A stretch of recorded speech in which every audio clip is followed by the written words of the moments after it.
Hello, amigo. Eagle Guards one on Instagram, and this is fucking talking shit with Eagle, episode 787. Got a great episode for you tonight. Hello, amigo.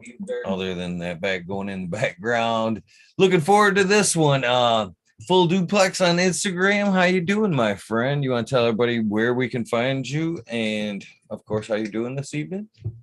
I am doing fantastic, man, and thanks for having me on tonight, Eagle.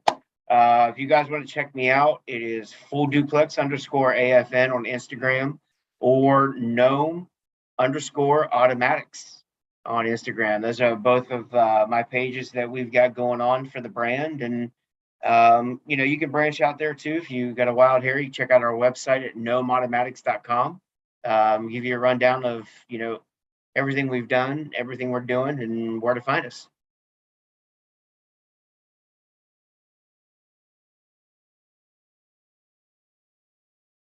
I've lost your audio, Eagle. There we go. I definitely can't wait to get to that part of your tale there. So we start this off in the very beginning, the very, very beginning. When did cannabis come to your life? When was the first time that cannabis came into your life? Where did this all kick off? So, cannabis came into my life, I want to say later. I was 18 years old.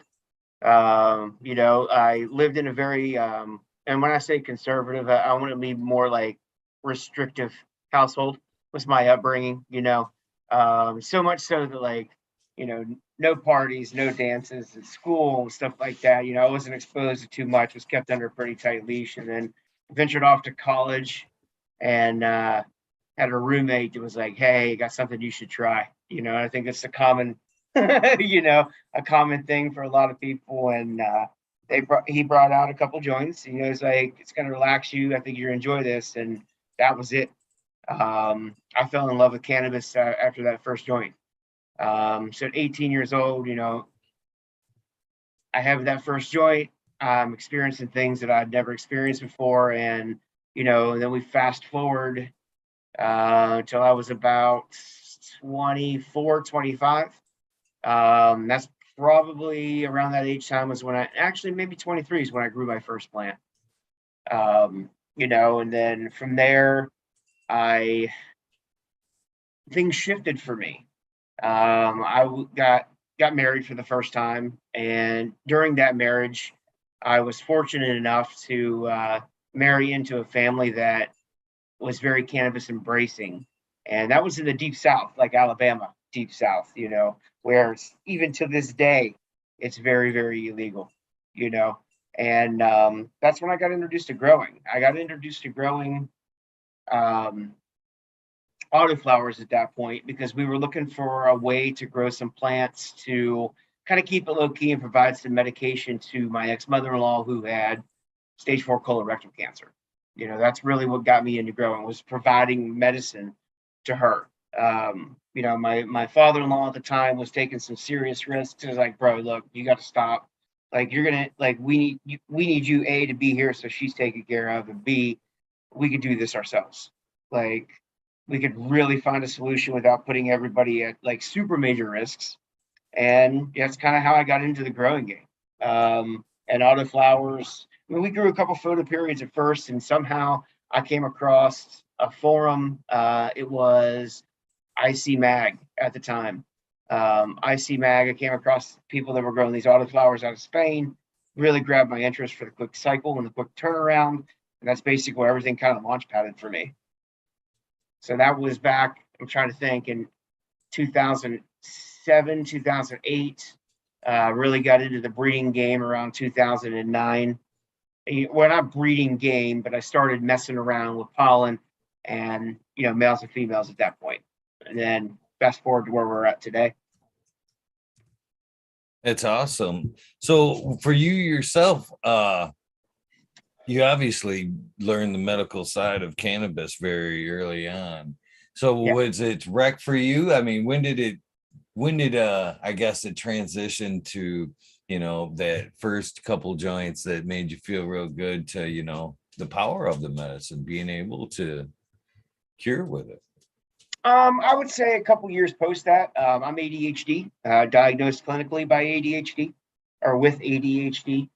And I have been on pretty much every one of those medications that you could possibly imagine, from the stimulation drugs to the non-stim drugs. And, I realized quickly that out of everything that I had taken at the time that I was currently on, that it was really helping me. It was alleviating that anxiety that I would get, or the constant squirreling that I would get. It was giving me the same relief that all the pharmaceuticals were.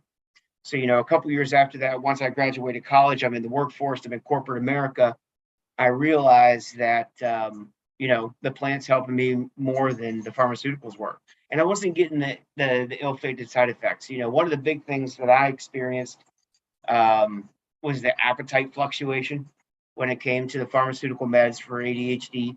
And it was, it would lead me to the point where like I didn't want to eat.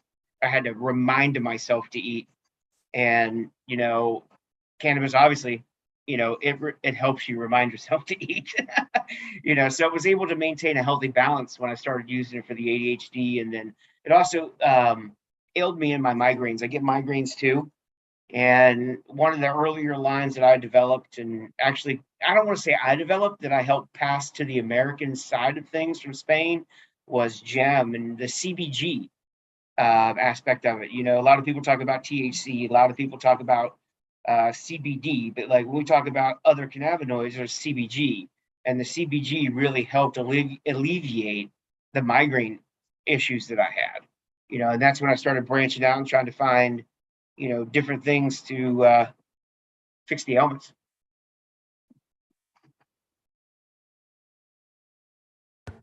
So what all what all does CBG help with in your knowledge, in your opinion? To my knowledge, and what I've had people give me feedback on, I think the biggest things are for sure the headache alleviation, especially like cluster migraines, migraines in general. Those two seem to be the biggest alleviation I've seen from CBG. I have a friend of mine in Missouri. Shout out to Fisher Farms there. He's got some family that's got some ailments. One of them being severe headaches, severe migraines, and like she has been on pharmaceutical. It's his aunt, I believe. It is his aunt that's been on pharmaceutical meds for these heavy migraines for years. And when he told me this, I provided him a bunch of these seeds so he could, grow this out, give me some feedback, see if it does the same thing for her as it's done for me.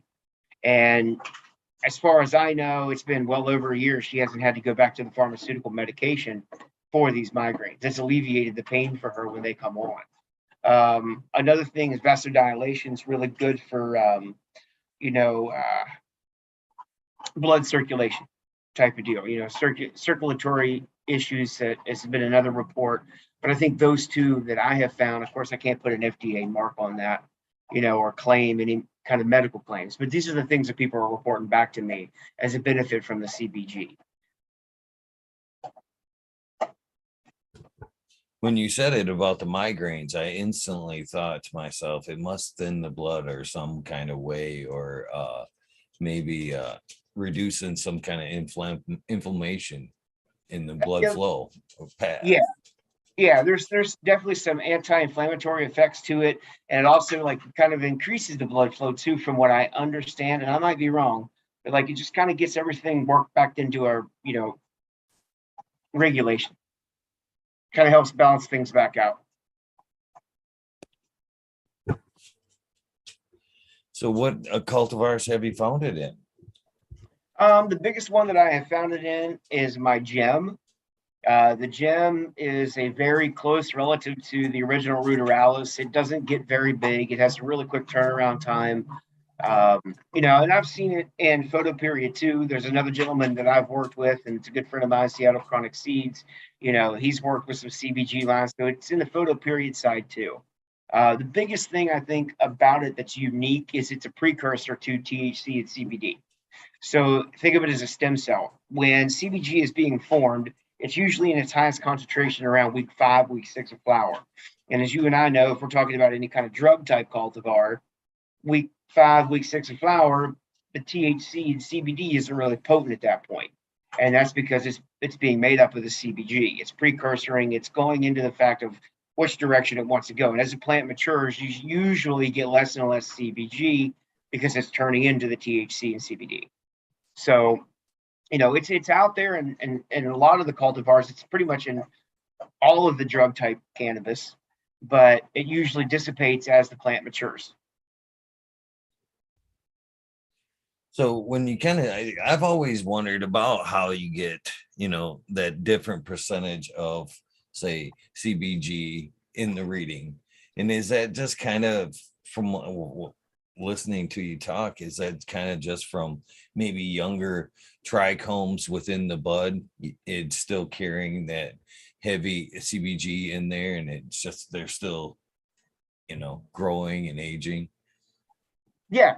I mean that's pretty much the premise of it. It's either in the trichromes, a lot of it could be in the um or a lot of it's, very immature inside the flower, whether it's the trichromes or the flower itself. It's all in the genetic DNA makeup of the plant and how it's wanting to, or how it chooses to express itself once it gets into flower. So it's just I guess not many people tend to travel down the autos path right away. So how many runs did you have with the photos before you decided, to start working with the autos?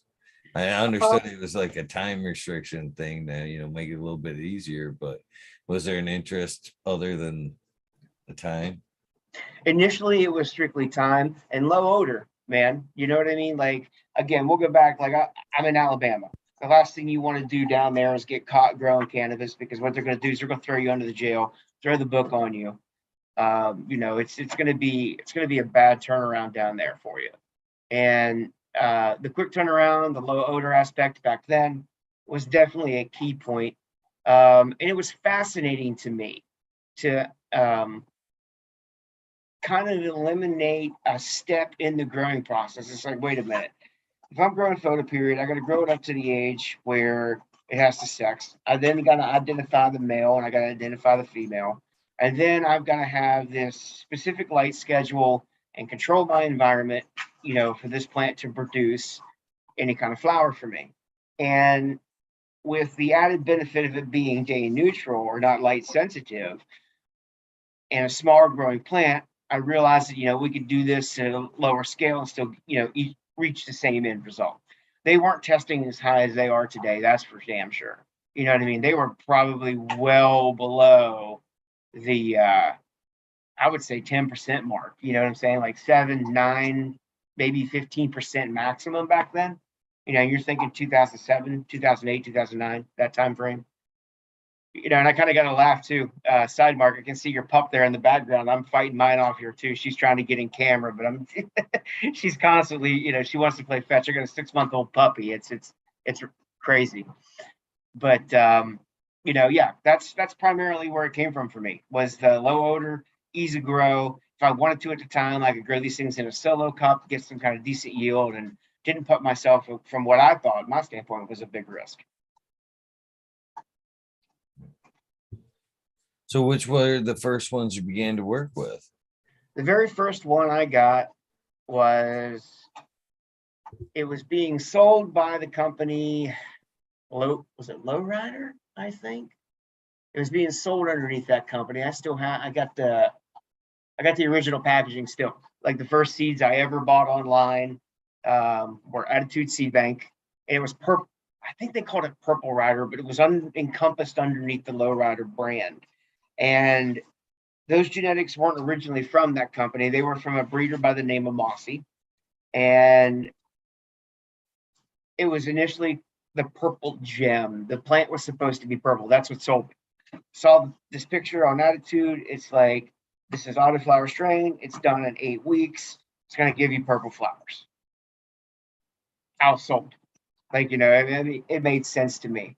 And honestly, God, if I'd have known you were going to ask that, I'd have that little package ready. But I do have it still, and that was the first one. And that ended up being the basis of the gem that I still release to this day.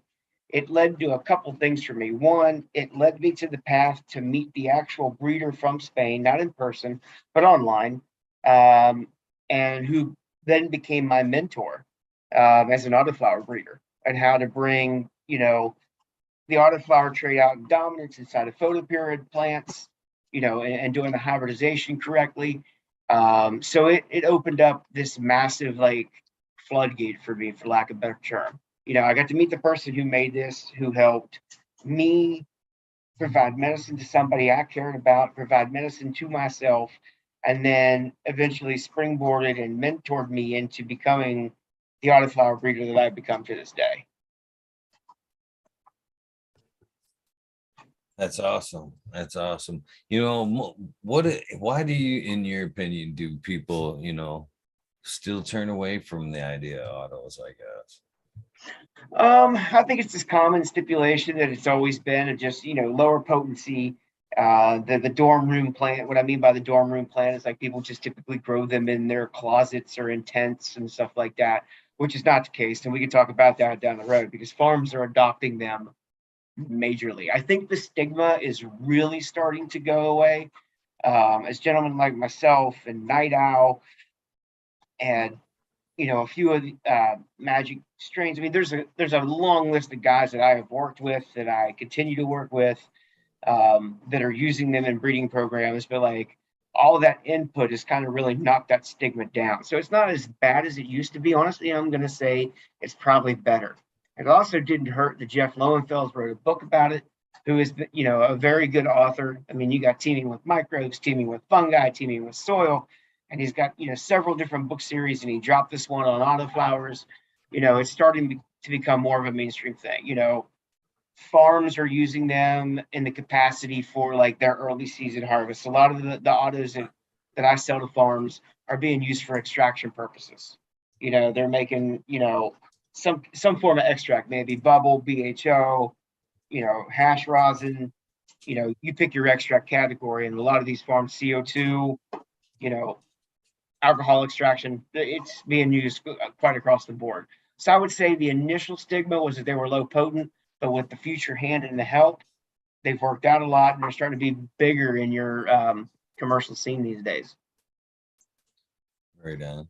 Earlier on when I asked about photos or how they would have a place in the future, I kind of had the idea of like geographic areas that are prone to bad weather. Of course, I'm referring to like the Midwest, Tornado Alley and stuff like that. It would be smart for them to learn to work with the autos so they can break up the season. You know what I mean? Right around that. I always thought would be a good use for them. And you're right. In all honesty, like one of the things I strive to do is acclimations. I'm up here in the Pacific Northwest. I'm on the Kitsap Peninsula. I mean, a couple hours north from me, you have a legitimate rainforest. And two things that really don't go well together are rain and cannabis flowers, water and cannabis flowers in general, because of mold and mildew. So, and we're not the only one with those kind of conditions. That upper belt that runs, along the Canadian border all the way over to Maine, they benefit from something that is quick flowering and quick turnaround time. They don't have to pull tarps, so they're saving on labor, and they're getting a crop in to have some kind of produce in case they lose a lot of it during the end of late season stuff. Specific, like especially here, like things that are early flowering and fast finishing are very key to our environment. Like, I mean, if you have anything that runs into late October, you're going to lose a lot to mold here if it's not built for the climate. So if you have something you can get quick turnaround, you got the photo periods that are coming up behind it. Some of them are going to make it, some of them may not, depending on the breeding style, depending on the cultivar. But you're exactly right. It's about that climate. It works out really good. New York's another good example. All New England, upstate New York, New England, all of that. It's all the same thing. Like they get wet, cold quickly. Well, I definitely, and another reason you mentioned too, I always thought autos would have a place was for mass oil production. I thought they'd be great for that as well. So Is how, in your opinion, has the strength came with the autos? And I guess a follow up is that because of you do see a little bit of variance in the autos from seed to seed. Is that a quicker way to kind of do a little terp hunt, being able to do pheno hunt them out a little bit better, find some stuff that's special because it is a reoccurring thing. You know what I mean? You're not cloning her out every time's a new one. So are you able to uncover more stuff in the line there? I think it's a double-edged sword, to be honest with you. You know what I mean? The one thing is, like you mentioned, you got a photo period, you find some fire, and you can keep it. You can keep it. You take a cutting, you either find that cutting. Some people take their cuttings early on. They got a certain number of plants. They take a cutting from each plant when it's mature enough. They label them based upon the ones that they're running, and they flower them out. Then they keep, the selections from those, or you can re-veg them. You get out there, you find something in flower, you take a lower part of the plant that hasn't really flowered out. Even with a big bud on it, it still works out fine if you do it properly. But like you have the ability to keep that plant and that's the beautiful side of photo periods. With autoflowers, as you know, you can't do it. Can they be cloned? Yes, I've seen it done. Is it sustainable to keep phenotypes and to keep breeders? No, it's not, because they're eventually going to hit the end of life. So you're going to have to clone and clone and clone. And I've never really gone down that road. But the beautiful side of that, like you mentioned, is the ability to open up hundreds of seeds, and really look through the generations that you've created. You get to look at several hundred plants at a time. You get to look at different things that are showing up from these plants. And, it's the beautiful part of it I see. It's also the painstaking part because you do have to grow everything from seed. But to answer the first part of that question, you asked about the variations and stuff like that, and you do see it a lot. And I think that's why it's imperative for proper line breeding. Once you find something that you consider a keeper, I think it's imperative that you do that line breeding. So when you do open up and germinate those seeds, you can get an even canopy. And that's super imperative for the farming aspect, especially if artificial lighting is being used. Outside under a greenhouse, under the open sun, under a shade cloth, canopy management with autoflowers is not as important as it is if you're running an indoor environment. That indoor environment, especially if you're running modern day LEDs, if you got a lot of fluctuation with inside your canopy tops, it's going to be hard to produce the same result and have a good even yield numbers across the board. So there's that dichotomy there, man. They're good. It's like having that additional tool in the belt when you're doing the job. And it's like, oh, I got the part for that. Can you re-veg or can you basically re-veg a autoflower, let her go full term until she's starts resprouting? I've never tried. B, I don't think so. I think they have a finite life cycle.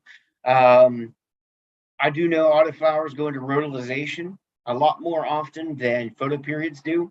And rhodolization is a self-preservation mechanism where the plant can be genetically stable, but due to the fact that it knows that it's coming to the end of the life cycle, it's going to produce male, pollen sacs to try to catch whatever last pistils may be available to preserve life.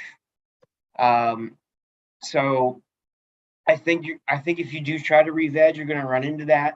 I've had one that I cut the majority of the branches off while I was letting a few branches finish because they were maturing seeds, and saw some new growth sprout up out of the bottom, but it eventually, after about a week, started putting on pistils.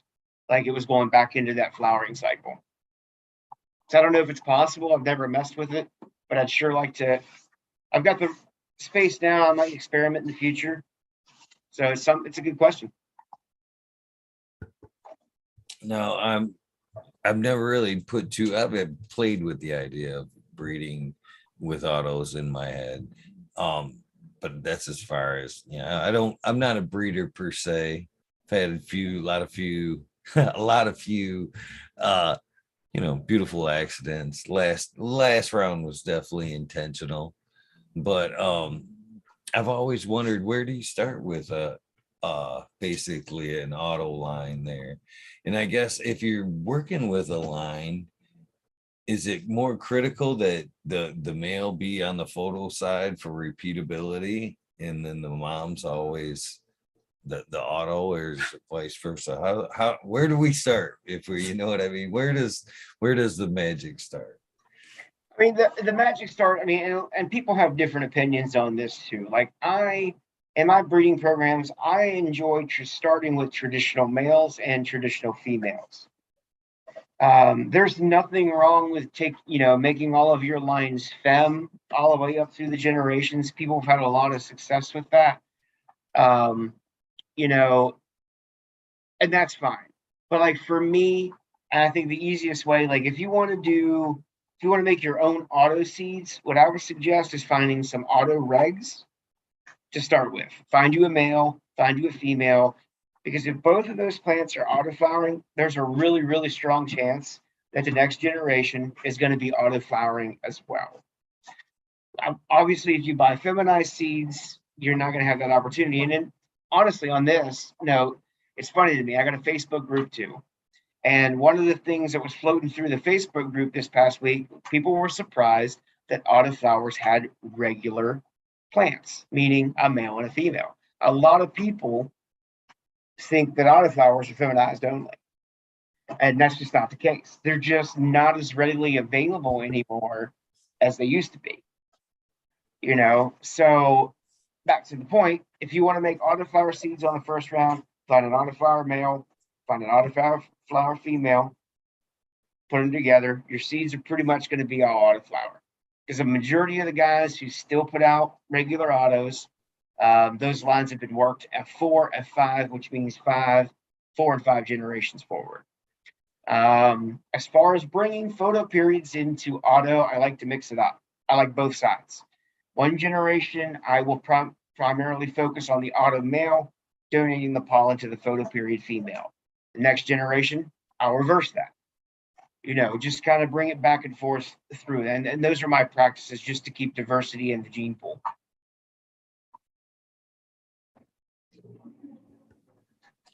So I guess, what are you looking for when you're like, which do you find something fantastic in the mother side of the autos, or do you find something that you want to add in the photo side of things?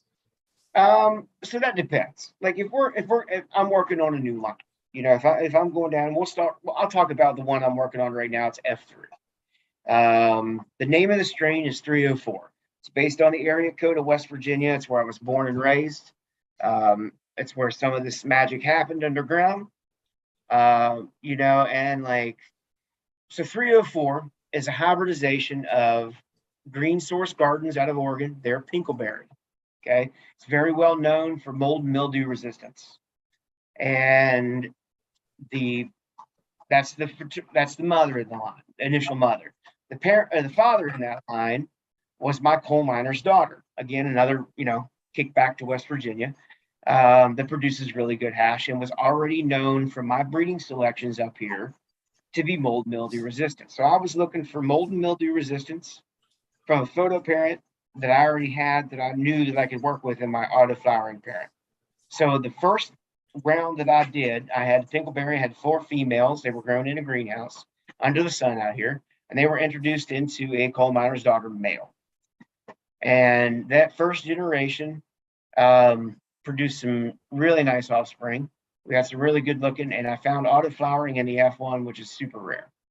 And we can get down the gene pool to that, but the math typically doesn't work unless the parent was hiding something special in it. Pinkleberry flowered very early. It likes to start triggering post-equinox. Like traditional photo periods need, less hours of daylight before they flower. Typically that starts happening here late August, early September. And these pinkleberry were done by September, which is something that an autoflower behaves like. So I knew there was a special parent there. not only on top of the mold and mildew resistance, but due to the early trigger. So I talked to the original breeder about it. He wasn't aware of any ruderalis being hid inside those genetics, but when I matched it with a strong autoflowering parent, this line basically saved me a generation in that pheno hunt. And I can continue to go down the rabbit hole as far as the genetics go, but like I think it's imperative that you know what you want to reach the goal. You know what I mean? Like if you're looking for something that wants to be mold and mildew resistant, and you want to make it auto flowering, and you have something that's already like that, introducing those two together can be a magical thing. You mentioned bringing the auto traits out of a photo period. How rare is that, and what are you looking for necessarily to call autoflower? So I think the day neutral gene kind of hides in all cannabis. Like all cannabis has the ability to do this. So autoflowers are a result of an adaptation to their environment, Siberia. You know what I mean? If we think about Siberia in the lightest sense of things, these plants were designed to basically survive in a method where they sprout, they grow, they flower, they're done. And, it's still, I think it's like the redheaded step cousin of the cannabis family, or that's how it was always perceived. You know what I mean? Because they don't want to classify it because you always had the like indica sativa, and now we're stepping away from that. We're calling it narrow leaf and broad leaf.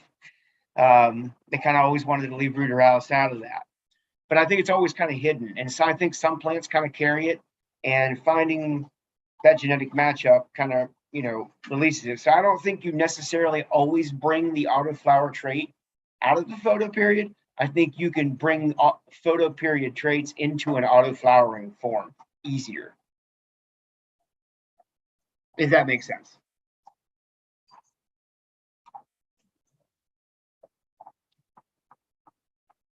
I lost your audio again, bub. I keep muting it for dog noises. Oh, I totally understand. I'm sitting here in this one. I don't know if you can see her, but like I have Chew Toy in the lap nonstop. She's she's a big pup. yeah. She's a 6-month-old red Doberman. Yeah, that's beautiful. I'm sure she's beautiful. They get to be big. Yeah, my guys are full grown, and they like.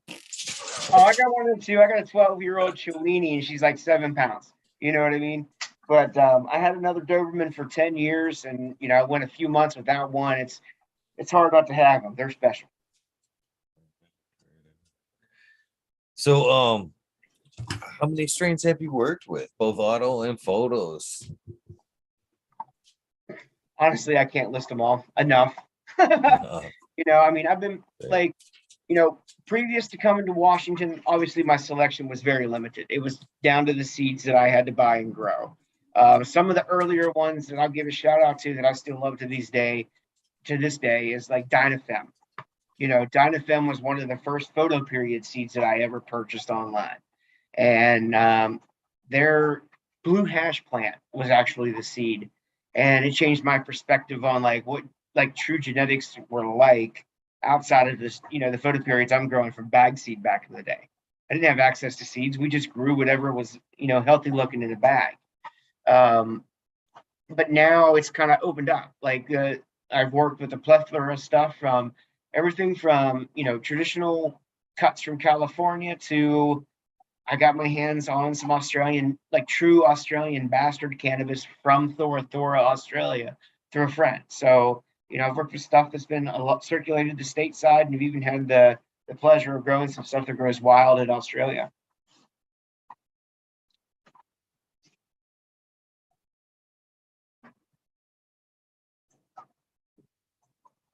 Your audio's gone again. It's all good, man. Let them talk. Let them talk. It's all good. It doesn't bother me. I'm a dog guy. All right. I'm looking down your page right now, and man, you do have some beautiful. Are all these autos that I'm looking at on the page here? Everything is auto until you get down to Pickaxe and the Miner's Coffee. Those are actually the first releases of a hybrid of a photo period and autoflower, which have become fast flowering. So it's like the F1 offspring. I made them not this summer, but last summer. This summer, I was able to do some tests on them. And, the vegetative period was very much like a photo period. But once flower came in, they really started putting on the weight quick, especially the miner's coffee. The miner's coffee finished early. I didn't have a stitch of mold on that one either. And Kaya's coffee is the one that's based off of. Is known for its mold and mildew resistance here in the Northwest. I mean, the Roots guys, Pacific Northwest Roots, shout out to the guys out there. They put some work in on the cultivars they've had, and those are the first two that aren't true all autoflowering that I've released. Nice. Very impressive. This Pluto's Bride. Tell me about her. She's pretty. I mean, that's pretty cannabis right there. I appreciate that. So Pluto's Bride was a hybridization between Brother Mendel's Selections Dark Planet and my coal miner's daughter. It's an F1 autoflowering hybrid. It's only available in feminized. Still have plenty of those available too. Farmers bought those up pretty heavy for me, but we had a really good pollination run on them. So they wash well, they smoke well. They're fast too. I want to say their turnaround time was, not as quick as my Bobby's Widow, but faster than Anvil for sure.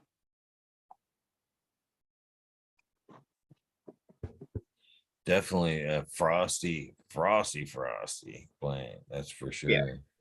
So is that coal miner's daughter, though. I mean, that coal miner's daughter washes good. It makes good hash. That won me my first award in an extract category last year. I won first place with bubble hash on that one. I didn't turn it into hash rosin, but it was a fresh frozen process. Chop the plant down directly to the freezer for 24 hours, and then I did it in a cold room and washed it down and made bubble hash out of it. This ALF number 5 looks like a yielder and a greasy bitch, if you don't mind me saying.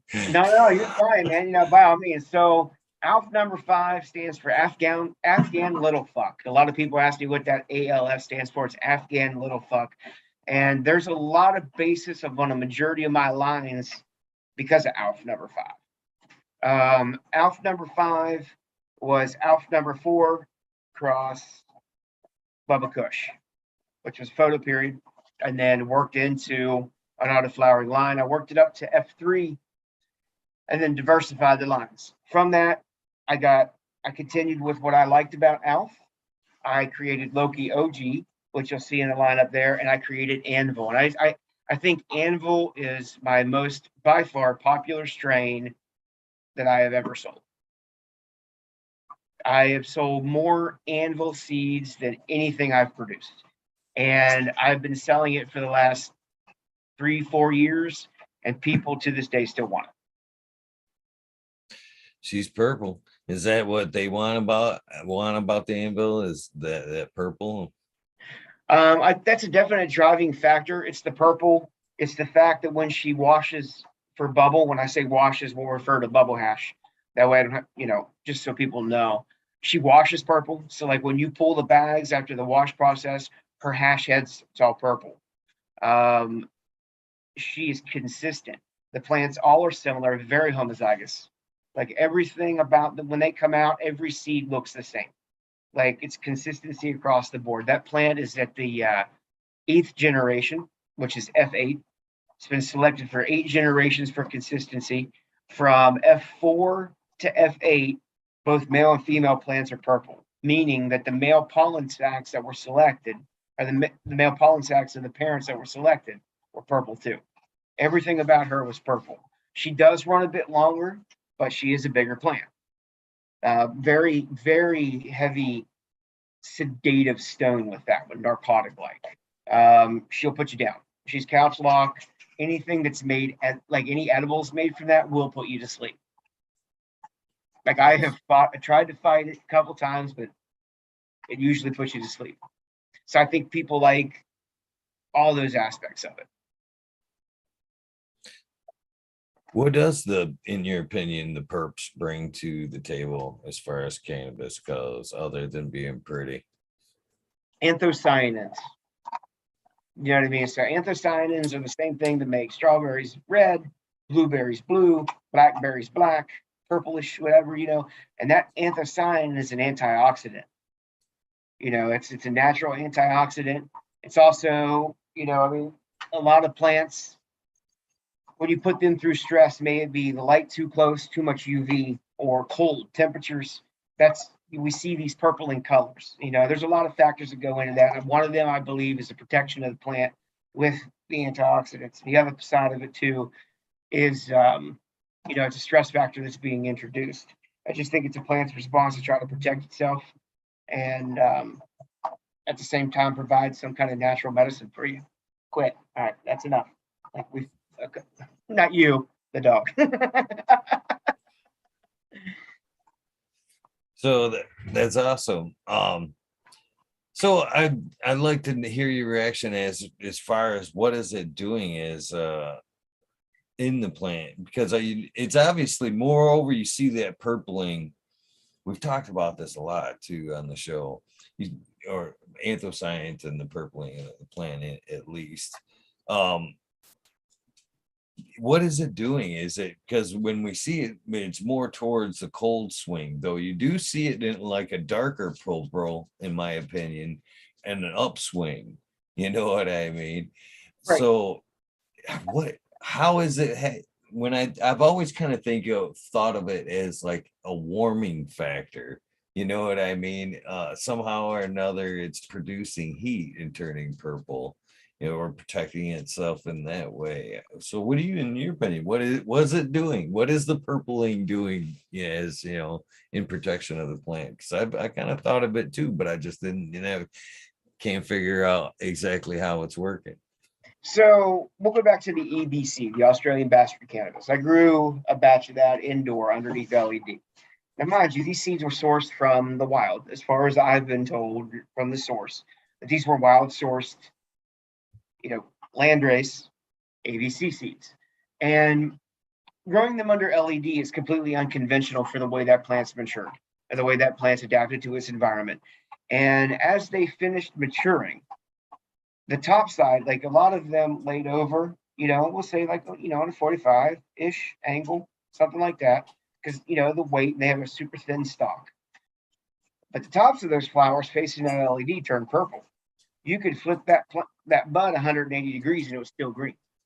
So it was acting as some sort of protection measure to that flower for some reason. And I think it was a response from either the UV, the artificial UV that's being put off by the LED brands that I run, or just the simple fact that the LEDs were a lot brighter than the plants used to, some sort of defense mechanism for the plant. I could dig up pictures. I have to send them to you. It's pretty wild. Like there's a definite distinction between the buds that were facing the actual lights to the bottom side of that same bud. Like it looked like it'd been grown in two different environments. Now, in that aspect, I kind of picture like the upswing, like it's trying to block out the sun. You know what I mean? Right. Well, I mean, and you think about it too, like UV is good to a certain point, but up until a certain point, it could also be diminishing to a plant or to a life form as well. And it could have been a response. I mean, that's the biggest conversation I've had with a few people, is that it was just like a UV protection or a protection style response. Now, anvil, for example, it doesn't matter if it's 50 degrees in your grow room at flower or 110 degrees in your grow room at flower. That plant's going to be purple. It's guaranteed to be. I've never seen a green one, ever.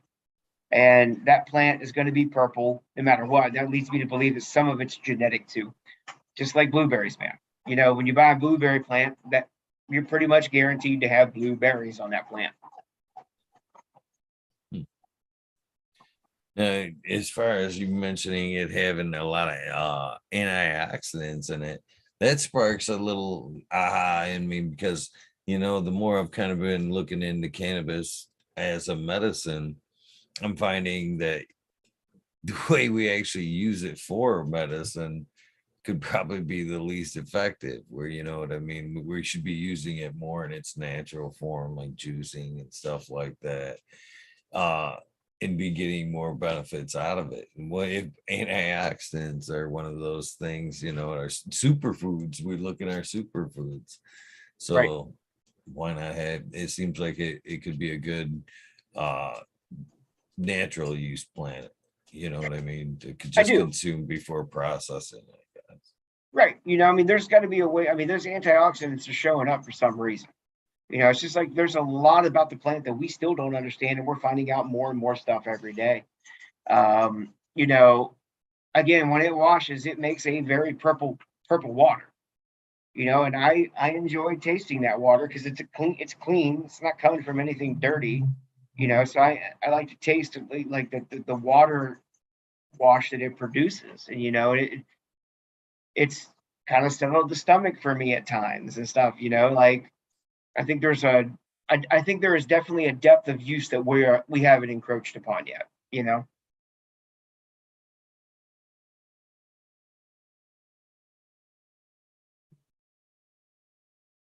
Lost your audio again. Damn it. This is It's all good, man. It's all good. So you have a variation of perps in on this page for sure. Yeah. Which would you think would you be your more effective, like the black strap? See, I'm looking at that, and that one reminds me we're talking like more of a heat uh darkening. Is that something that you see later in flower? No, most of the ones that you see on that page, their pre-flowers show up as purple. Like there's no acclimation needs necessary, I guess you'd say. Like I was saying earlier, like what, it doesn't matter the temperature of the rooms. Like my purple cultivars turn purple at a very, very early stage. I'm working with Mothman right now. We scroll down, you'll see Mothman on there. Another dark one, very resinous. Sitting in a room full of it actually. And I would say right now, there's three, six, I think there's nine receiving mothers right now who are all well past pre-flower. But once the pre-flower set and stretch is kind of kicked in, all those pre-flowers are already purple. Like she doesn't wait to put it on. She doesn't wait to hide her color, show her colors. Like it's right from the gate. I don't want to play with Helma though. Go away. So a lot of people wonder as well, what is the trigger? What does cause the flower? What is the tipping point? Whew. That's a difficult question. It's one I've been asking myself for years. Some say it's root depth, some say it's root restriction, some say it's root pressure. I think it's a combination of a lot of things because some plants will stunt in the same environment, other ones don't. Like when I'm doing a pheno hunt, I'll have some that just absolutely trigger early and they want to be lollipops, literally like a stick with a bud on the top. And others will sit back and wait to 22 days before they show their first sign of sex in the same environment. So I think there's genetics in play. I think there are root restrictions in play. I think vertical drop has something to do with it. And by vertical drop, I mean the distance from where the taproot starts to the bottom of the pot. If you think about Siberia, going back to where these genetics came from, they're in hard pan. They're grown in a rocky, shitty environment. They don't have a lot of soil like what we have here. And they also kind of behave like dandelions, if you think about it. Like cannabis ruderalis is known to come into an area that's had severe trauma and the ecosystems needs to be rebuilt. These plants come up in an environment where, a wildfire or something, just use that as an example, has come through and it's caused disastrous parts of the land, and your different type of vegetative states start coming back in to kind of replenish them. And autoflowers kind of behave that way in Siberia for a while.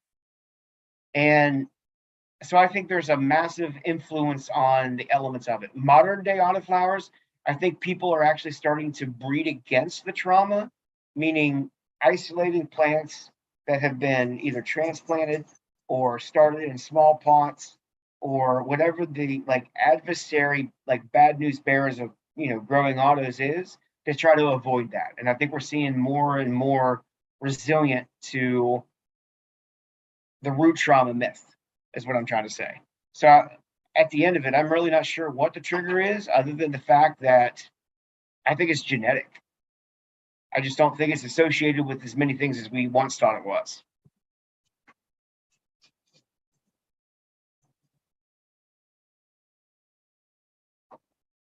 You're muted again. This time is yeah. They so I get $1 for every time that happens, right? Right?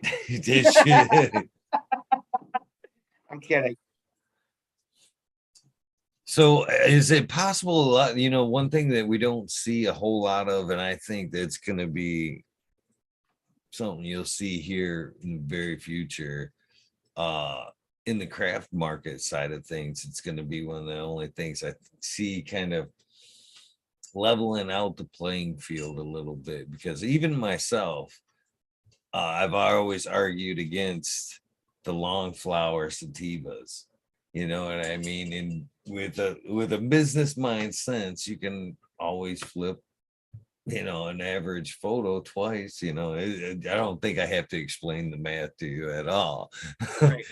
But it's no, so nobody really wants to work with them, and I really believe that that really psychedelic side of cannabis, that really fun side that we all kind of seek and remember a little bit, there is found in the long-term sativa. So is it kind of possible to pull a true, what we, I don't know, at this point we've got it mixed up with terms so much now, we're going to call this a narrow leaf, or we're going to just go with 100% sativa. But you know what I'm trying to say. Is it possible to get that out of that same effects, same type of flower out of an auto? Yeah, but I think people have to be tolerant with it. You know what I mean? I think there's a stronghold there. Like everybody wants now. You know, whether it's a home grower, whether it's a farm, oh, it's an autoflowers is going to finish for me. And I think that's driven a little bit of some of the selections that we all do. But at the same time, is it really isolated to that, you know, that long-term flowering plant? You know what I mean? Like, is there a specific terpene or a cannabinoid that is giving us that euphoric effect? And I know what you're talking about. Sativas are my jam too. Like, I really enjoy a good sativa. It's a good counterbalance to the ADHD. Think about it like Ritalin or Adderall for the ADHD brain. You know, somebody who's not neurodivergent like that is going to get stimulated off of those drugs, plain and simple, right? It's going to be a very racy, very, you know, speedy experience for somebody who is not neurodivergent. However, if you're like myself and we take that kind of, and this is how it's worked for me, it may not be for all ADHD people, but if we take that racy, speedy, sativa style flower and we smoke it or we consume it, or we, especially if I eat it, you know, it calms me down. It brings me that focus. Whereas a sativa or an indica is going to legitimately put me to sleep. But like I can still function, where a lot of people get that racy nervousness on a sativa. So, you know, I think it's a tolerance. If we do bring it to an autoflower form, I think it's still going to potentially bring a fast flowering time. Do I necessarily think it's that effect is based upon that long flower time? Not necessarily. Maybe we can find those terpenes or that profile that's in that long and bring it into a short flower time. I mean, that's the whole thing we're doing with photoperiods and autoflowering turning over anyway. I mean, what I like to do is grab traits of a photoperiod and bring it into an auto form to bring a quicker flowering time to the plant.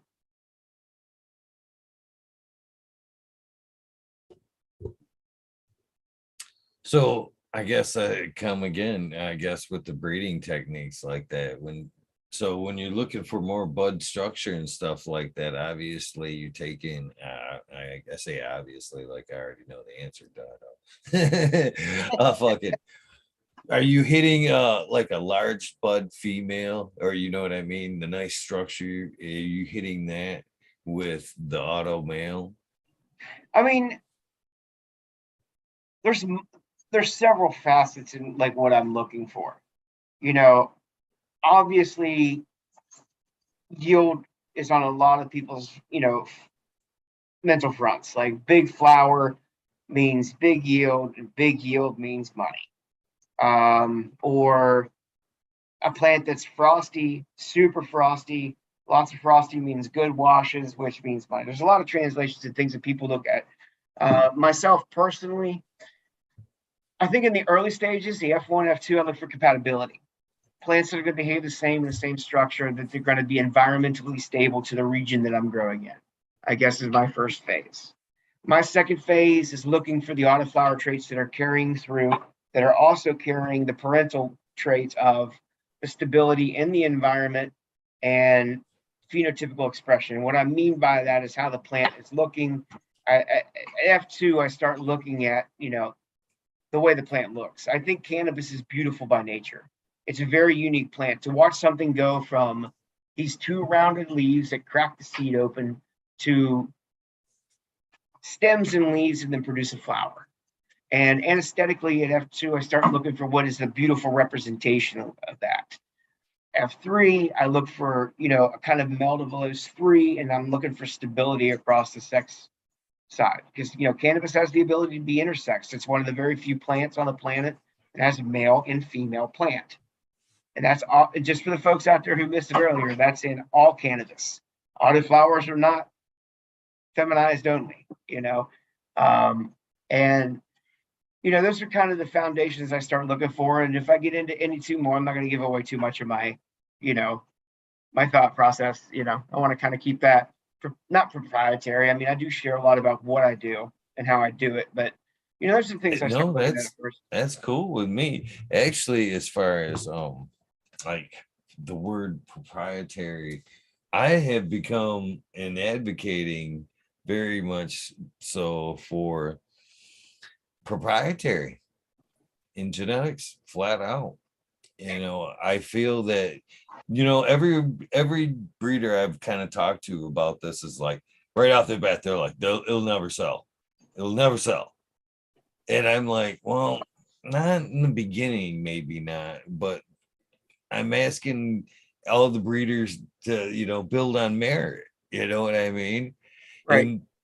And I think that breeder selection for their genetics anymore is being just chased by what the market demand is or what they think it will be.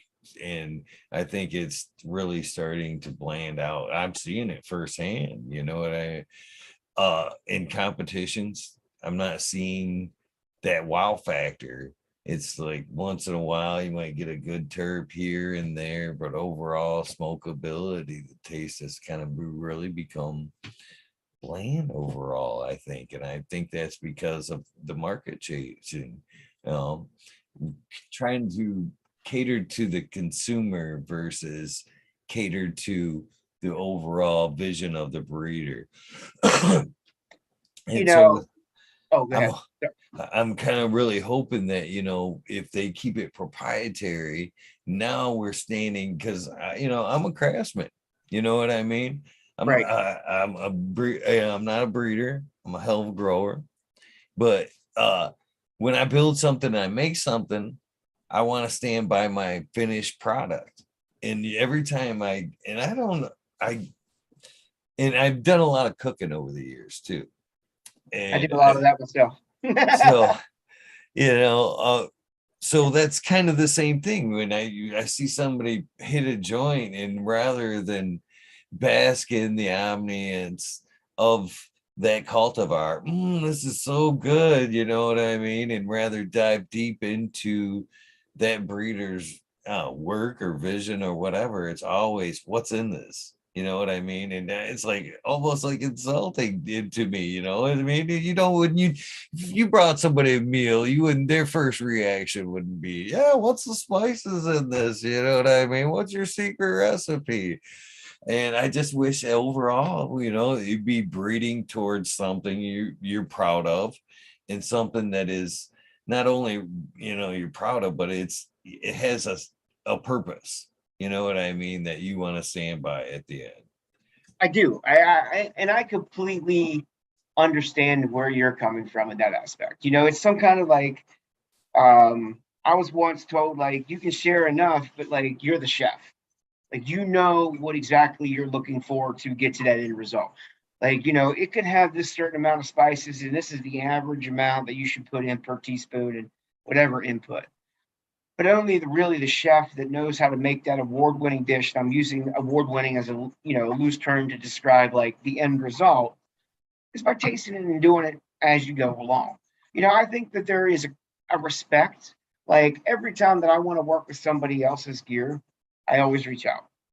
You know what I mean? I actually build a relationship with that person before I even start asking that question. You know what I mean? Like, it's like, look, I know you've built this foundation, you take pride in your work, you've built a business off this work, and I would love to work with it because this is what I have to offer that. You know what I mean? Like, we kind of introduce each other into that, and most of the time the relationship is built before that those conversations are even had. And if it's a natural flowing relationship before then I feel more comfortable talking to that person. If it doesn't work out, then it doesn't work out. And I also believe in giving, payback to those individuals and giving them credit for, the work that I have done built upon the foundation that they laid. But I think it would be really hard pressed to see it to go completely proprietary. I just think people need to maintain a respect and understand that we're all here to help the plant in general. You know what I mean? We're all here to help it along, and we want to make it better. And like, I started feminizing to kind of protect the genetics that I have and the stuff that I've worked on up to Ep6 and Ep7. If people want to reverse them and make seeds of their own on that is fine and dandy. But when it comes down to the regulars on those, I no longer offer them, only because they've become so stable that it wouldn't take a lot of work for somebody else to just reproduce that work. I mean, on the feminized side too. But I also release those regulars to help build a larger and more stable genetic auto pool across the board. That's one of the things that I've always bred with in mind, is being able to provide the autoflower community with something different that didn't come out of Spain. It started from Spain, but now that I've got the autoflowering genetics, I'm working with guys that I have built these relationships with to improve upon what we see and call the modern day autoflower. And again, I really believe that proprietary would aid in breeder relations like that. I think I would hope more people like yourself, when they did want to work with something, you would form that relationship and be like, hey man, I love this, man. Could you just tell me, I'm thinking about breeding with it. Could you tell me a little bit what I could expect? What were you thinking? And build those types of respectable relationships versus all the copycat bullshit. You know what I mean? It's harder to copycat bullshit if you don't know what the fuck it is, for one. And that's one of the things I'm getting disgusted about too, is that's when I talk about that market graying out, there's so many people that are trying to recreate strains. And I think that's, to me, recreating a strain, you might be in time, and a lot of work might come up with something close, but you're never going to be that breeder. You're never going to know what the traits are, what you were looking for, why you selected what. You know what I mean? And then, and I don't mind that selection process. I've been a fucking seed tester for 20 years now, easy. And fucking, I love that pheno selection, but I think that's a testing phase. That's a breeder. That's aiding breeding. That's helping the breeder find, the ultimate selections, is the pheno hunt. When I'm thinking about pulling money out of my wallet and buying something, I want the repeatability of that Coke, that Big Mac. You know what I mean? I want what that breeder intended it to be. I want it to be, I don't want to take it home and go, oh, I got this one. You know what I mean? I want it to be, hey, I got it the fire first time. They all came up. They were all beautiful, just like the picture I seen on the website. You know what I mean? I don't want to have to select through 100 of them or whatever to find that one on the website. You know what I'm saying? And I think I really believe the proprietary would force that. You know what I mean? I do. And I mean, honestly, that's one of my biggest goals, bro. Like, especially with with a lot of my work is I want you to see what I saw. One of my biggest pet peeves is, I mean, even as a kid, it was like this for me. You see this beautiful thing on this box, and it's supposed to be like this, and you open it up, and it's nothing like what the box and the advertisement said. And I, honestly, God, that's a big disappointment. And aesthetically, it comes back to, again, the plant aesthetics. Like if I'm seeing it, I want you to see what I'm seeing in these rooms. I want you to have that same terp experience that I'm having. I want you to have that same, you know, either edible or smokable experience that I had. Like, I'm not trying to put a diamond on there and then sell you a cubic zirconian in the package. Like, I want you to have that same experience that I had. I can believe by talking to you that I believe I would get that from your genetics. Honestly, I appreciate that. And so I want you to, I just for laughability here and total honesty, I was one of them fucking people that didn't know that autos could be regular as well. I very much on the air. No, I can't hide it. I was on doing an episode of the Michigan Bros Grow Show, and we had all received some seeds at the Detroit High Times Cup, and a lot of us went home and I'm gonna got some extra room. I'm gonna test these genetics out, and so threw some down, and I'd only tried to run them way earlier. Had bad luck with auto, so I never tried again. Threw them down, and during a discussion with Skilbo, he looks into the camera and he says, "So did yours start to show sex yet?" And I kind of went, "What? What is this? No, what?" Yeah. So yeah, I was one of those people that didn't necessarily realize that they would be auto or regulars. You could get a male out of them. So well, and I'm gonna tell you that market shifted very quickly, man. You know what I mean? Like that movement happened with I don't know if Mephisto is responsible, but Mephisto is one of the oldest names in the game when it comes to autoflowers. You know what I mean? Mitch was on autoflower.net, which I helped found between another gentleman from Canada. There's a few of us that are still around. I'm on there from time to time, but priorities have shifted over the years, and available time has become limited. But like I can remember when Mitch from Mephisto moved to Spain, to get that program started. But that was early on. So it's like kids growing up and realizing that there's not always been the internet. Like this modern day generation, it's just, and other cannabis growers who didn't even venture into the autoflower world and eventually get exposed to them. If you're just now getting exposed, there's a real strong potential. You're going to find very few that release regulars. I'm one of the few that do it. There are a couple other gentlemen out there that do release regulars, but it's few and far between. Autoflowers are primarily feminized. And I mean, for good reason. It's another step eliminated for the home grower. They don't have to worry about sex. They don't have to worry about light cycle. They just need to keep it alive for 60 to 90 days, depending on the cultivar. You know what I mean?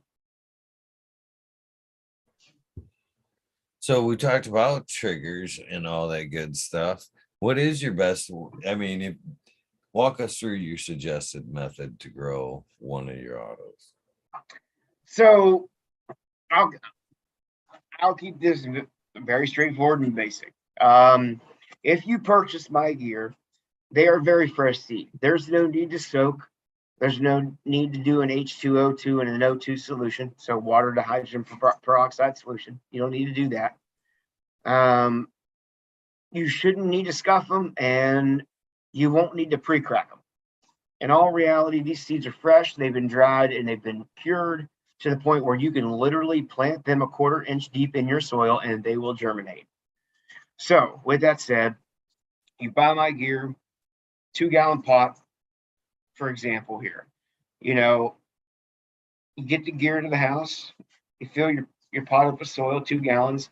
The night before you plant it, put it in your environment with the schedule that you're going to run that plant on. If you're going to run a 20 and 4 light cycle, if you're going to run an 18 and 6 light cycle, Or if you're one of the crazy ones that want to run 24 on and waste power, and I'm not being mean, I just think it's a waste of power, and I definitely know it affects your cycle. That's a whole other story. Put it in that environment the night before you germinate the seed. That way, that soil gets up to temperature to the room that it's going to be growing in, and it's ready to have that seed planted. So the next night, you plant your seed in the soil. Again, no paper towel, no pre-soak, no solution of hydrogen peroxide and water. Straight up like you would a tomato seed. Put it in the soil. 3 to 4 days later, it's going to be above that soil. Sets in your 2-gallon pot. I definitely recommend a mulching layer. A lot of people grow in cloth pots these days, which I think are fantastic. I love them. Won't grow in plastic ever again. I literally can take my cloth pots after a run and put them in a washing machine. Clean them up in case there's anything that went wrong during the cycle, especially to clear pollen. Wash them, reuse them. You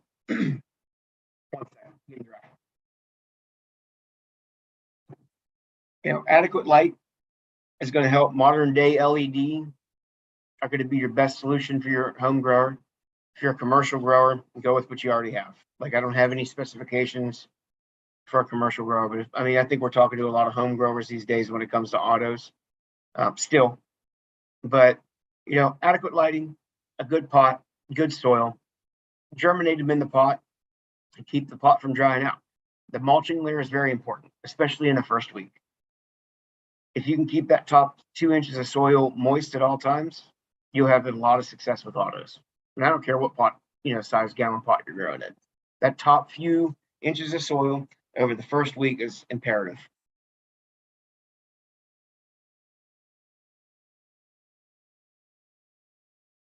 I lost you again.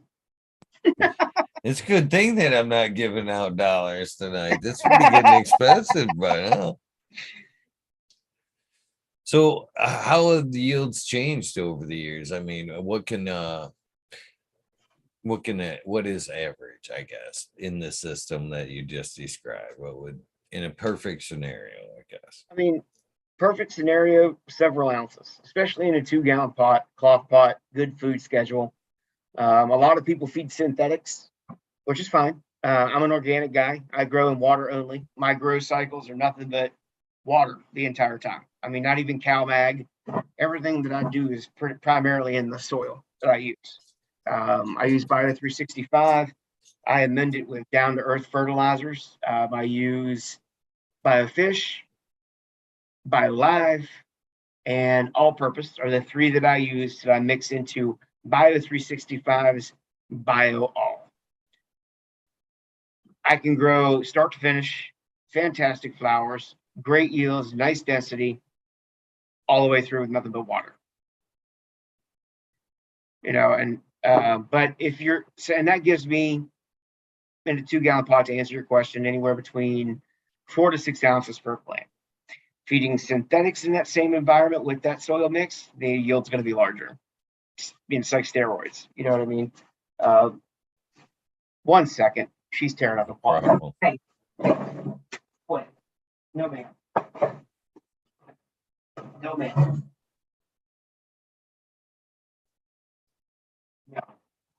No, ma'am. She just turned over 4 pots and made a mess.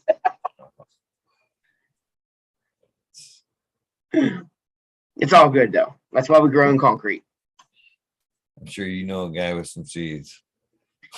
Oh, no, these were, I do, but these were plants that were pulled out of the grow. So it's not like, it's old pots, like rejects from the grow, basically.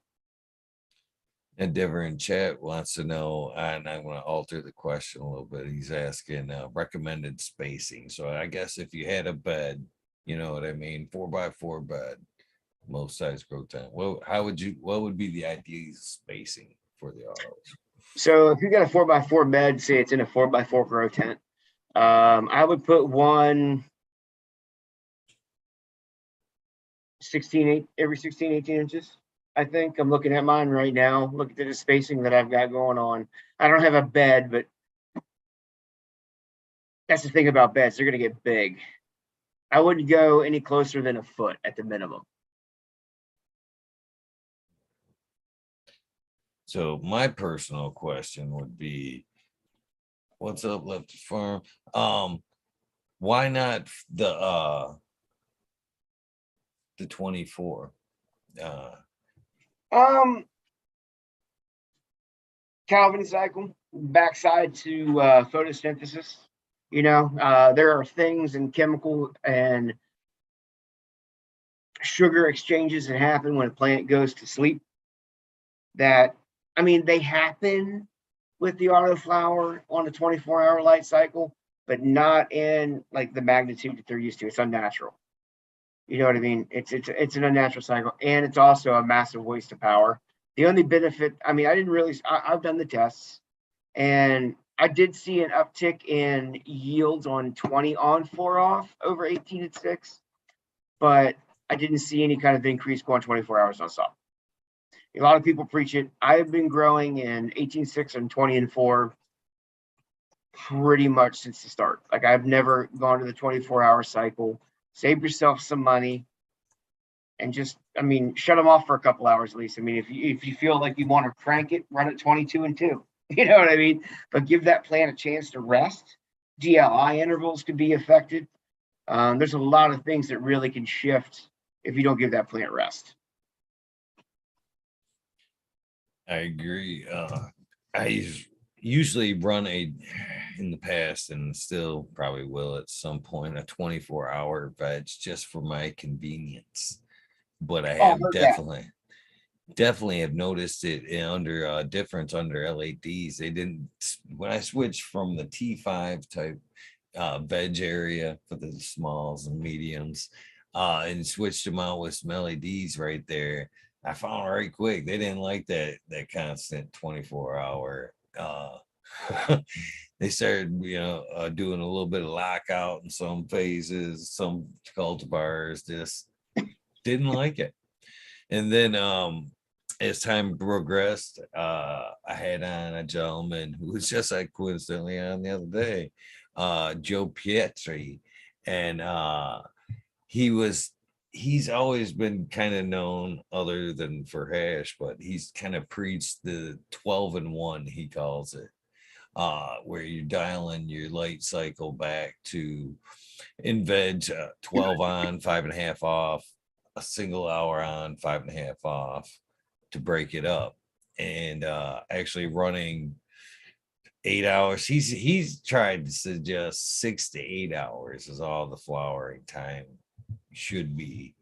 But I started dialing mine back to at the end it was 9 hours, 9 hours on, rest time off, and flower. And I definitely noticed or seemed to notice higher terp production. Seemed to be a little bit more loud there. But on the veg side of things, dialing it back to the 12 and 1, and it's like talk about saving power. And they seem to really like it in the veg shop, running that oddball schedule just enough to keep them there. Yeah, I mean, I've never messed with any of that. Everybody has got their thing. I've heard of that being pretty successful. Like you're not, you're definitely not the first that I've heard that from, and I don't remember exactly who I've heard. I've heard it from a couple people actually on those unique schedules and stuff. And that's just people with time that have experimented and figured out stuff that tends to work out. And if you got the resources and stuff like that to do it, I think it's fantastic. But I usually tend to just flow more with the natural flow of things. Like, I know these plants outside aren't going to get that kind of fluctuation in schedule, whether it be photo period or auto. She getting needy now. But, I think it's good to find those different things out. Stop. So you got time to let's do a little rundown on the menu here. Yeah. Right on. Well, let's start with the anvil. Of course, she's first up. Well, what can we expect as far as what is she? What can we get out of her? What's the flavor? What's the palate? What's the terps? What's the So high? Anvil's a very heavy stone, like I was saying earlier, and she is like a white peppery earth and spice incense type palette. Definitely more of a true I don't want to say true representation, but a representation of an Afghani style flavoring. Like I said, the stone definitely will put you down. It's definitely caps lock. I'm at the house trying to vibe out for the evening type of stone. Right on. What about Bobby's Widow here? That's another winner there, wasn't it? If I It remember was. correctly. That one got me second place flower in the first Auto Cup in Oregon. Acetone and berries are the best way I can describe that. Definitely has a chemical taste when you smoke it, and it's not related to fertilizers. It does have a chemi style taste to it. More of an upbeat, uptick stone. Chunky. She looks chunky. Yeah, she's that's the other thing too. She's dense as hell. That one throws some really hard flowers. I was impressed with the density of that one. She may not be big, but her flowers make up for her size. Right on. Coal miner's daughter, another chunky looking gal there. Yeah, coal miner's daughter, another one that's more towards the Afghani side, more of a hybrid, smoked, good for the day, good to relax at the end of the evening. Does really well in the washing process. Her flavors are more. There's berries in there. There's some menthol tones. There's a couple other flavors that I've gotten. I just haven't been able to put my finger on it in total, but I do know that she's a good hybrid smoke throughout the day. This elf number 5, man, that one calls to me. That it just seems like it's got that nice OG structure to it, stack on stack on stack of greasy buds. That's what it looks like to me. Yeah, she's like that. Coffee tones for sure. Definitely got some of that incense and white peppery flavor in there. Super dense buds, real greasy. Not a good washer, not excellent for that. She's definitely a indica smoke as well. I mean, so Alpha number 4, and if I get it all right, it's been a while. And you could probably look it up on there. It's Alpha number 4 was passed on to me. Northern Lights, Deep Chunk, let's say Mazar and Skunk number 1 are what made up Alpha number 4 that were introduced onto autoflowering before Alpha number 4 became itself. That was passed to me. So there's a lot of Afghani roots in that one. Good. We'll say broadly for those out there, good indica smoke. What about this pretty black strap? So Blackstrap has got a lot of berries. We've gotten some vanilla. We're getting a lot of menthol out of that one too. She's a nice F1 hybrid. Again, that was with Brother Mendel's and myself. I did the initial cross on that. I did the work on the first generation, second generation, passed it back to Brother Mendel. It's kind of how we've been working that cross. Nice cerebral high from what I've been told. I enjoy it for productivity. If I got something to do through the day, if I'm doing some, scripting or programming or any kind of automation, it's one of my go-tos. But again, my brain's wired a little different than most folks. It's just how it works for me. What about this gem? I got her. She looks like she could be a gem. Is why the all right now that makes me wonder why the name. Is it a gem? So gem is a callback to the original breeder who passed that one to me. I got it at F3 or F4, and I've worked it to F9. She gave me the graces. That one comes from Mossy, and the actual JEM are her husband's initials. I usually don't share them out, but they come to Gem. That is my CBG line. That's the one that provides the meds for the migraines. That's the one that's really helped me with migraines, helped me with my ADHD, and helped several other people with, any kind of migraine or headache related issues. She has a very different flavor to her, more old school. She has a very unique terpene profile that I can't put my finger on. Do you think that comes with the CBG? Yeah, I think so. I think there's something in there that's responsible for that, and that could be part of it for sure. The Dominicus. So Damascus was a one-time release. Um, it was a hybridization that I did. Earthy, dusty. Again, pepper and spice, incense type aromas. Flavor is very earthy, coffee undertones, almost like dirt. She was a one-time run, just a unique thing I did. I had some fun with. It was an outcross. Some decent smoke, but you won't find that one anymore. The Loki OG. So Loki OG is one of the three that came out of the L5 line. More of the sativa side that we were talking about. This one's got some more sweets.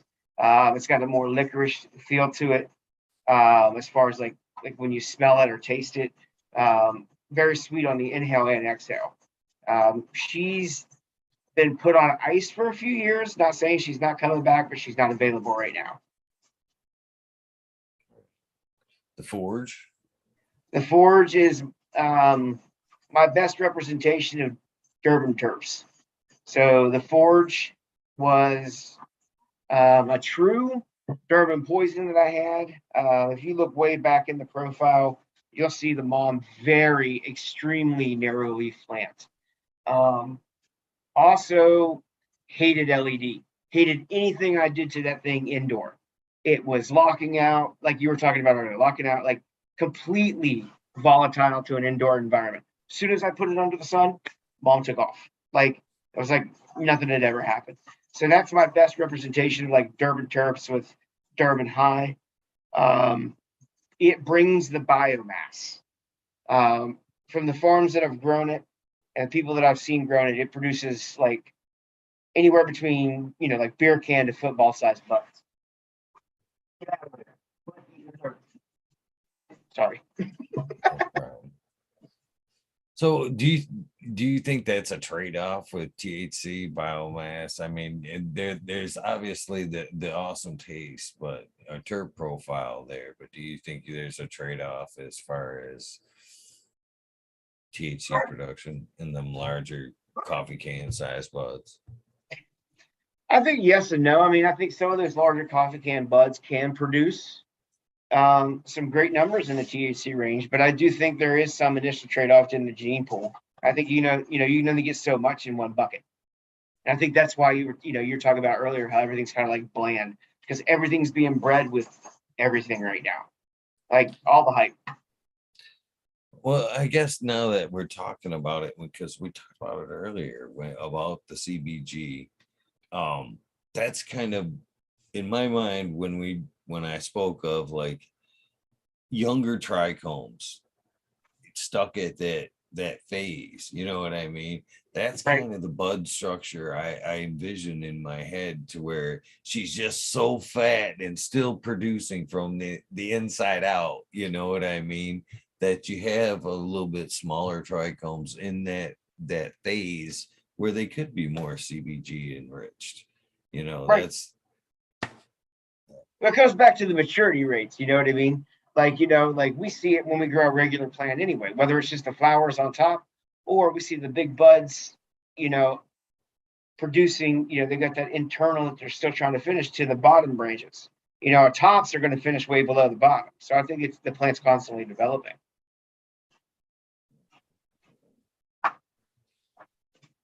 moving on, my friend. The purple pulp. Oddly enough, the green strain. So Purple Pope was the first collaboration I did with Night Owl and Das. It was one of the first ones that we put together. It has anvil in its cross, and that's where we came with the purple. Some have been purple, but that was the best phenotype that I saw for the site. So I haven't grown any of those personally, but I've had a lot of people around me that have grown them, and a lot of friends that have grown them, and they've turned out to be pretty fantastic plants. Right. So I guess this comes from just personal preference, and I'm not maybe I'm not talking about purpleness of your gear. I have not tried any of your No, no, no, strains, no. but purple strains in general seem to be very terpy for me, but they doesn't it's seem seems to aid me in a different way. I don't get that like seem to get that like super high from them.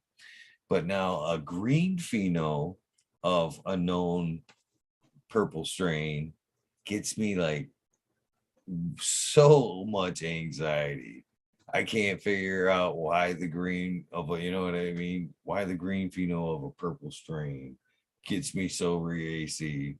Is it, I guess, the anthocyanin, the calming effect from that I would That expect? It's just like pre-phased. Yeah. honestly, that's what I was going to say. The only difference that I can honestly see is the anthocyanin aspect that's missing. It's kind of like that random part of the puzzle that's just not there. And I don't know if it's causing the raciness or not, but I think the difference in the what people consider potency of purple versus green.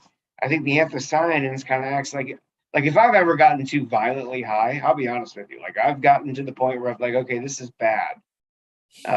From edibles, like flower doesn't do that much to me anymore, but like you can take too many edibles. Edibles is a whole different ball game, or are a whole different ball game. But I'll go to some CBD to chill shit out. You know what I mean? Like get some CBD in me, smoke some pure CBD flower, and just kind of balance that back out. And I'm kind of wondering if like the anthocyanins have that effect on purple flower versus green flower. Hmm. Well, that kind of as you're talking about the different effects there. I've always been kind of an advocate of like when I talk about edibles and people like because there's people that say they do, some people that say they don't. You know what I mean? And I've seen people firsthand take twice as much as I have and not be by their admittance not fucked up. And I always wondered to these days, I'm like, something might be wrong with you. You might want to see a doctor because I think your body as it processes it, turns it into other medicine. I think it's like, oh no. We're not gonna give you the psychedelic high you could possibly get. That we're turning this into something else and we're gonna direct it right towards your pain. No, you know what I mean? This is medicine today. It ain't gonna be recreational for you, basically. And I wonder if that's the purple strains for me. It's, you know what I mean? Maybe it's calling out something in me that's like, hey man, we're gonna we're gonna take care of some business for you today. I mean, I've seen it. I've seen it a lot. And actually, I have a cousin. Uh, my cousin who works with me with Gnome Automatics. I've seen it with him. Like that dude can consume an obscene amount of edibles, and I've been. He's first cousin. We've been around. Like he's more of a brother than anything. Like grew up together, smoked a lot of weed together. And like edibles just do not affect him. It doesn't matter the content, doesn't matter the dose, how many he's eaten. I've watched him eat 100 milligrams at a time and zero effect. But I take a 50 milligram edible and I'm good for like all day and maybe the next. You know what I mean? Like it just impacts me more. Now, I will say that I know for a fact the body processes that through the liver. So maybe it's tied back to something with the liver of that individual. So I don't know. Like it's a different effect. The body definitely metabolizes it different. She wants to be on camera. Yeah, nothing wrong with it. Chad's already gave her some props on how good looking of a dog she was. Appreciate it. Yeah, she's a good dog. She's a terror though. That's for sure. Puppies can be. Yeah, I had my last one for 10 years and I forgot about that puppy stage. And it's totally like having a toddler all over again. Or worse. This thing chews on everything. It definitely could be a handful. So tell me about the Mothman. We've already talked a little bit about it, but So I think Mothman was my most anticipated and well reviewed post release. So I did an initial run with them, did them as freebies only, sent them out to my favorite seed banks, say, hey, look, run these with, any kind of, whether it's my autos or somebody else's line, here's some freebies, get them out there. And it was one of those ones where I got like adamant crowd feedback. Mothman is a representation of like the mythical entity from West Virginia. It's just it's dark. It's got a very good flavor. The stone on it was fantastic. It washes well. A lot of purples don't wash very well, but this one washes well. It doesn't give off a lot of purple trichomes, but enough in there to kind of tinge the hash to look like a champagne style color. So it's super unique in this niche, and it's one of those ones like the crowd asked for it. Let's do it. I enjoy the stone on it too. It's another one good for the brain activity for me. I like the pine turk profile is really clearing for me in the head. Yeah, so are chocolates for me. So like chocolates, earthies, and the pinene. Like the pinene is like, and myrcene. Like those combinations for me, like that's really what my body responds to the best. Seems to be. I even like heavy doses of chlorophyll, which is weird. But like chlorophyll doesn't bother my palate like a lot of people or my stomach. My stomach tends to respect that. So anything on that side of the spectrum is really good. Right on. As far as chlorophyll goes, the process of making FECO, in the clarity, why people try to pull the chlorophyll out when it has such a medical value, and it's good for your red blood cells, it's good for your liver, it's good for your sleep, where all the magic of healing happens. Yeah. What I think when we talk about pulling it out, we're talking about making recreational or edible, maybe RSO or something. I don't know. Now, the darker the RSO, the better. You know what I mean? Like I like are good, especially a good FECO, man. Like I like them dark. I like that full flavor. Like chlorophyll is part of the entire plant. What are we trying to do? We're trying to make an entire plant extract. I agree. And it is a whole plant medicine from the roots to the tip. There's medical value to it. That's all. So Pluto's Bride again. You notice I'm not necessarily diving into the genetics here. I'm trying to leave it to your magic, not necessarily the ingredients. If you want to indulge the ingredients, you can, but I'm seeking the goodness of your work, I guess. Yeah, Pluto's Bride. I was selecting upon resin production. I had some pretty remarkable plants show up from that dark planet, the mother. I was very pleased with them. And of course, that's got Coal Miner's Daughter in it as the pollen donator. It was reversed into the dark planet. I like that one. It's got a good flavor to it. It did very well too for washing. Like I don't mean to like continue to hit that, but like I guess my last focus for the last year was producing some washing autoflower strains. I got a little excited about, how well Coal Miner's Daughter did that, and I learned a lot about how farms were using them for extracts. And I believe in a clean cannabis product. I like the less chemicals, the better. Especially organically grown, regenerative is a big thing, and being able to have a plant that would survive in that, and farms producing them for wash, the cleaner the hash, the better. Like I like a good clean hash that's not been blown with BHO. I'll be honest. I prefer hash rosin because I know there's no chemicals in it. I prefer a good just bubble myself. Oh, I like that bubble too. I mean, I appreciate the that extra effort though in that press. Like it adds a layer of skill. Like it's an art to master for sure. And when you got stuff that looks like, for lack of a better term, like a lighter colored like earwax almost, you know what I mean? Like it's just like I don't even know what the color to relate it to. Like it's a all like it's not clear, but it's like white almost. Just it just looks cleaner. Yeah, I guess I'm getting to be more and more of an advocate for the power of the medicine. You know what I'm saying? Oh I yeah. just kind of think the more we filter out, the further away.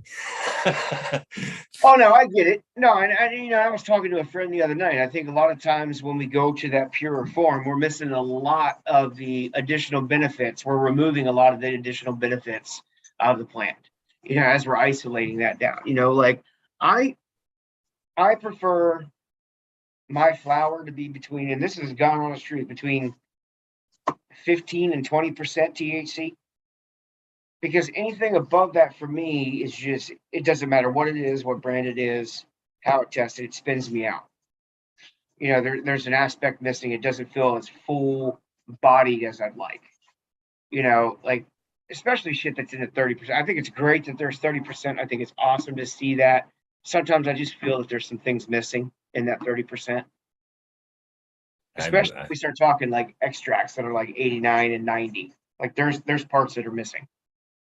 I'm right there with you. So, what do you think that there is? What is missing from today's cannabis and yesterday's cannabis? Obviously, the lower THC content. So, what's the missing factor there? Care and love for the plant and a community that gets along without fighting. And a community that honestly we all work to get here. And I know a lot of this shit's gone corporate. It's going to be a hard train to fucking stop. But I think we got to stop being so selfish and greedy and start working together again. It's the whole fucking point, right? Yes, Like, sir.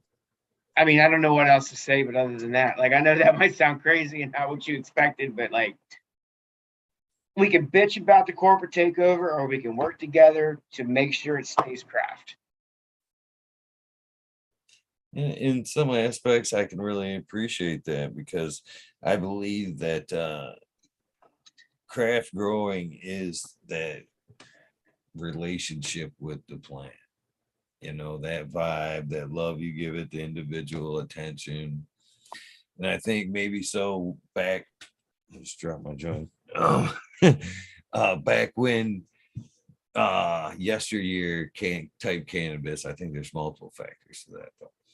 Could be that love and care there that you're talking about because yeah, it was a commodity that was being bought and sold, but you had to know what you were doing. You weren't just growing cannabis for the money of it. You had to have some love for it, and you weren't doing it necessarily huge amounts. It was all manageable amounts that could be Right. attended to. So I could see the love factor there. Some of that too, I'm wondering as of late is was it the power of the seed that was changing something in there? All of us remember that seeded cannabis. Is there a difference that once that plant gets pollinated that she's taking a little change chemically that gives it a little bit heavier of a high, longer lasting? I think, yeah. I mean, once she takes on a seed, I mean, she's chemically changed. Like she's going into reproduction, and her focus is no longer on the other aspects. Some say trichromes are a response to protection to UV. Like you've heard a lot of different things over the years, and I definitely think there is a drop in potency if she gets pollinated. And I think once we started figuring out that seeds are not good, lack of a better term, but it's got to come from somewhere. If you're trying to sell a marketable flower, you don't want seeds in it. I mean, it definitely impacts your potency of the plant. I definitely have noticed a little bit stonier behind myself just from accidental seedings and having, some laying around that hadn't been seeding. A little bit of difference in the smoke for sure. Oh, there is a difference. There's a variation. There's definitely something chemically going on that's happening. Um, I have no issue smoking seeded flower. I make a lot of seeds. There's a lot of pollen around this place, even outdoor. But I mean, I think there's both positives and negatives to it being pollinated.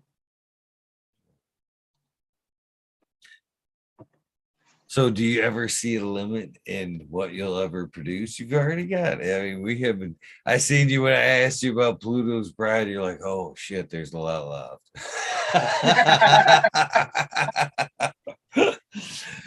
Do you think there'll be a ceiling to what you actually create in the long run, or will you kind of concentrate on tightening up the what you got? I like to tighten up what I got. I try to work. I'll do some collaborations with gentlemen that I know have put in as much work as I have. I've worked with Daz, I've worked with Mendel, I've worked with Pure Breeding. Getting ready. I got a new one coming together that I'm real excited about. I'm not gonna talk I'll give you that much, but we got there's we're working out what plants we're gonna work with. I mean, we've got the seeds from each other, and we know what we're going to work with, but we're seeing what we're coming up with. The collaborations are nice, but when I start a new project, I like to kind of focus in. It's kind of the OCD side of me. I want it to be a good product. Mothman was one of those early ones that just happened to be a fluke and crowd pleaser. But I like to keep 3 and 4 in the stable that I can work on productively and not wear myself out. You know what I mean? Or try to release 100 different thousand things. I want people to have a reliable product, and I think if you diversify too much too quickly, you can't come back to the focusing on the plant. Focusing on what I'm doing. I could have everything automated on watering. That's the only part of the automation I'm not doing right now in here. And I won't. I enjoy the hand water, so I'm around the plants 24/7 so I can constantly see what's going on. It's that attention to detail, I think, is what I care about the most. Right, man. So out of what you got on the menu currently, do you have some off the cuff suggestions? If you can find it, grab Blackstrap. There'll be some more coming back out. That was a really good run. Second run was really good on those. If you're looking for some kind of headache relief, find Gem. Gem will definitely help with the headaches. It'll help with the migraines. It has for me. Everybody who's used it that I've suggested has agreed with me. Again, I can't make medical claims, but it's worked for me and several other people. So if you like color, again, Blackstrap. Anvil you can't find right now, and you won't see it for a while. I've got a few other projects in the works until that comes back out. Coal Miner's Daughter and Pluto's Bride are a couple others that I would grab up. And then I did a limited run of the 304 regs. If anybody still has them, snatch those up. But they won't be offered at regulars again, given what I'm seeing on this selection run. So the F3s are available currently from several vendors. I know Future Cannabis Project has got them, Daga Garden, Multiverse Beans has got them, and North Atlantic Seed Co. I think has them right now. Are the 3 that are coming to my mind right now. So if you can get those, grab those. So my next question is about the response there from Pluto. Do you think that the massive response was because it was a freebie? What, Mothman, you mean? Yes. My bad. Oh no, you're good. I did that on purpose. It served me 2 purposes. 1, wanted to see if people liked it. And 2, it gave me a test bed. It gave me a test bed, like we were talking about earlier, to actually see how the cultivar was going to behave without people having to spend money on it. I'll be honest, this is something new I'm excited about. I think y'all are really going to love it. Here it is for free. Was that the first time you had done something like that? Yep. Yeah, So it was it was the first time that I'd done that for any of my newer cultivars. that's all I had a mindset when I asked the question there, because I am completely guilty of this. Is a lot of times when I go out and I buy a strain, and I think this has always been from the love of being a seed tester, was trying to stay ahead of that curve, showing up with something that nobody else has heard of or has yet, you know what I mean, has always had that appeal to me.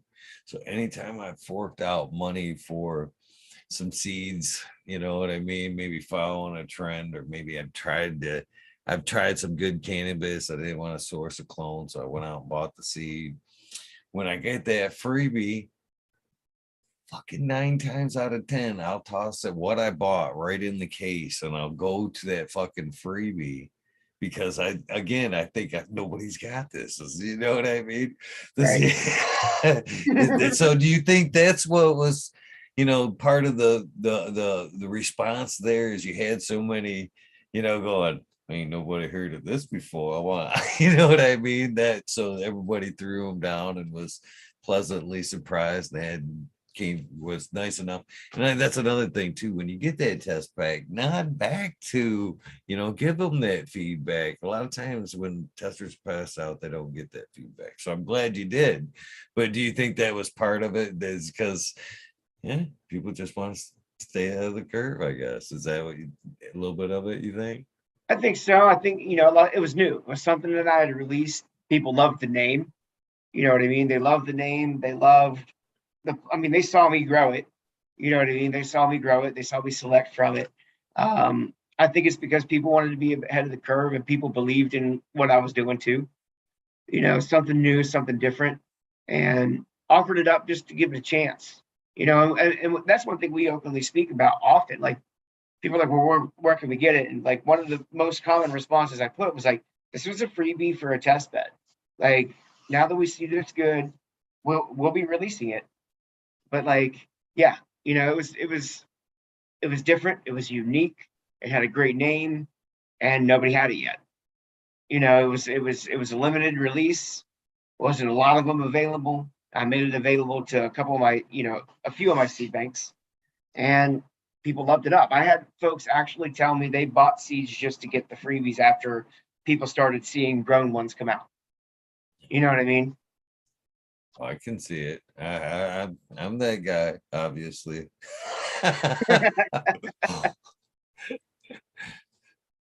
Sure.